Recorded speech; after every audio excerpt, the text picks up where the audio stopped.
Ancient Egypt, 1900 before Christ. On the shores of the Nile River, in a town called Menat Hafiu, stood a tomb of Hinab-Hotep, a prominent man who was the king of the Hebenu. He was also called the Lord of the East. A secret inscription was written on the tomb. According to the ancient Egyptian legend, the reading of the inscriptions on someone's tomb led to eternity for the deceased. The unique idea behind this inscription was changing the writing of some of the Egyptian hieroglyphics. It was a puzzle, in fact, challenging the reader to stop and reflect to discover the concealed meaning. This inscription is referred to as the earliest cryptogram.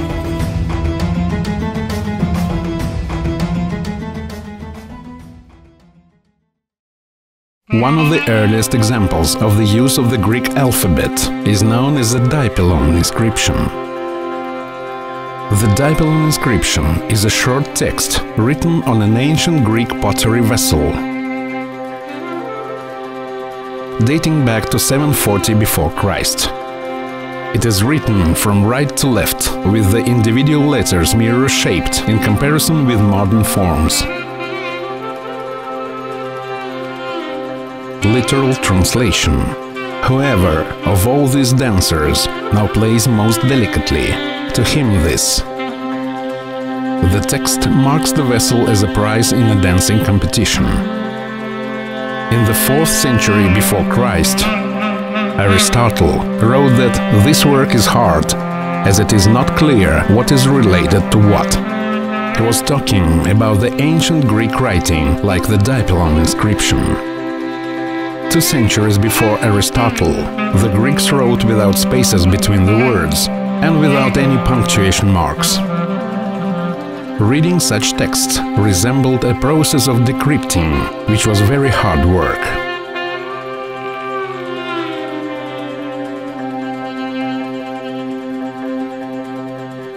India was the only country where the method of encrypting numbers with the use of words became widespread. In this system, numbers are substituted with words. For example, the number 1 was substituted by a word for something singular. The number 2 was something in pairs, like eyes, and so on. Sky, Earth, Eyes, Time is a chain of words that stand for the figure 3210.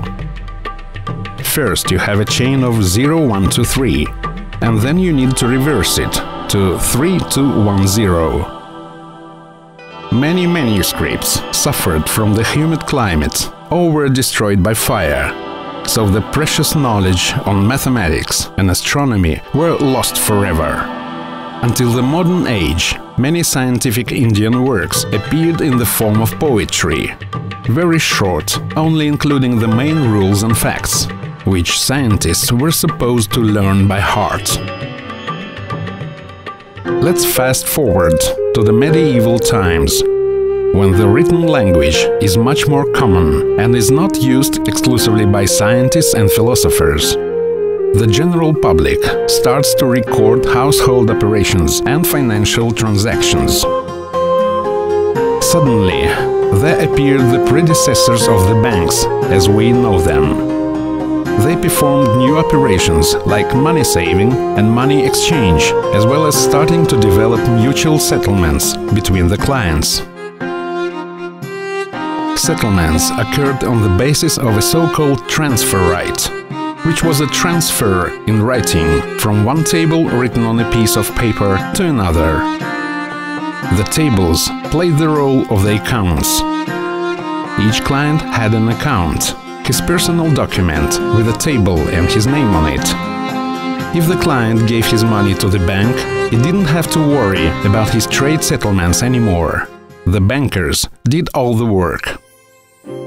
As time passed, banks have become trusted institutions which played an important intermediary role between trading parties. They helped to draft contracts and worked as agents in trade deals. The progress in this field led to the appearance of credit letters from one bank to another. This benefited their clients, who traveled a lot with the goods, but didn't have to carry money with them anymore. As trading operations grew, there appeared new forms of settlements, such as promissory notes and bank bills. In the 16th and 17th centuries, banks developed credit operations.